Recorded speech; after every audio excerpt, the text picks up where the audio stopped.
Bà xong chấm riệp xua bong bồnទាំងអស់គ្នាបាទថ្ងៃនេះខ្ញុំមកចែកម្លែកជូនបងប្អូនដៃថ្មីបាទអញ្ចឹងបងម្នាក់គាត់ដៃថ្មីដែរគាត់អត់ចឹងគាត់សួរច្រើនដោយសារគាត់ឆ្ងល់ច្រើនអត់ដឹងដល់គាត់ដៃថ្មីគាត់សួរថ្ងៃមុនគាត់សួរទាំងចិត្តបងប្អូនគាត់សួរថា comment គេដែល comment មកហ្នឹងវាមានច្រើនដែរហើយប្រាប់ថាសុកសត្វទីបាត់គាត់ឆ្ងល់ថាបាត់មិនដឹងទៅណាអញ្ចឹងខ្ញុំប្រាប់ថាការបាត់នឹងមាន2បាត់ទី1គឺយើងហាយវានៅពេលយើងហាយបានន័យថាយើងលាក់វាហ្នឹងចឹងខមមិនណាដូចជាអត់ល្អយើងមិនចង់លុបចេញទេយើងចង់ហាយយើងចុចហាយទៅវាបាត់ហើយអញ្ចឹងខមមិនដែលគេខមមិនមកល្អយើងទុកទៅណាមិនល្អយើងអាចលុបចោលឬក៏យើងហាយលាក់ទៅអញ្ចឹងមួយហើយមួយទៀតលក្ខខណ្ឌទី2គឺថាបត្តនារត់ឃើញវាអត់បត្តនាទេនៅក្នុងហ្នឹងគាត់ថានៅពេលការយើងសិតរបស់វានៅខាងលើបងប្អូនមើលនេះនៅកន្លែងចុចលើខមមិនហ្នឹងមកយើងមិនឃើញពាក្យសញ្ញាព្រួយនេះសញ្ញាព្រួយមួយចុចក្រោមហ្នឹងគេដាក់ថាគេដាក់ទៅលើបងប្អូនចុចមកមានអីខ្លះបាទអញ្ចឹងនៅពេលដែលយើងចុចមកនៅក្នុង comment របស់ខ្ញុំវាមានជាង100 comment ដែរ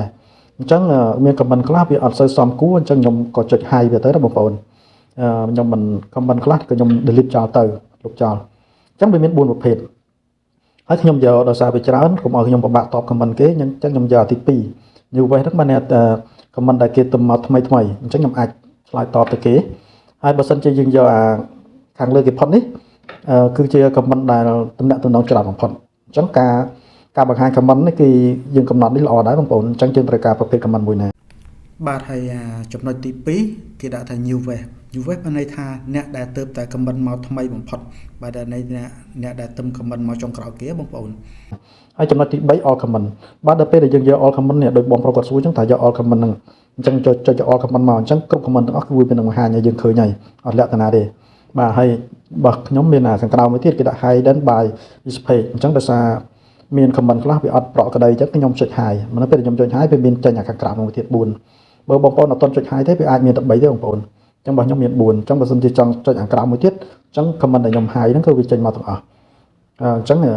មានតែប៉ុណ្្នឹងទេបងប្អូនជួយចែកម្លែកគ្នាហើយអរគុណច្រើនចំពោះការទស្សនាបើសិនជាយល់ថាវាមានសារៈសំខាន់សម្រាប់បងប្អូនដៃថ្មីបាទសូមបងប្អូនលើកទឹកចិត្តជួយចែកម្លែកមួយមកបាទ share មួយមកបាទអរគុណច្រើនសូមជម្រាបលា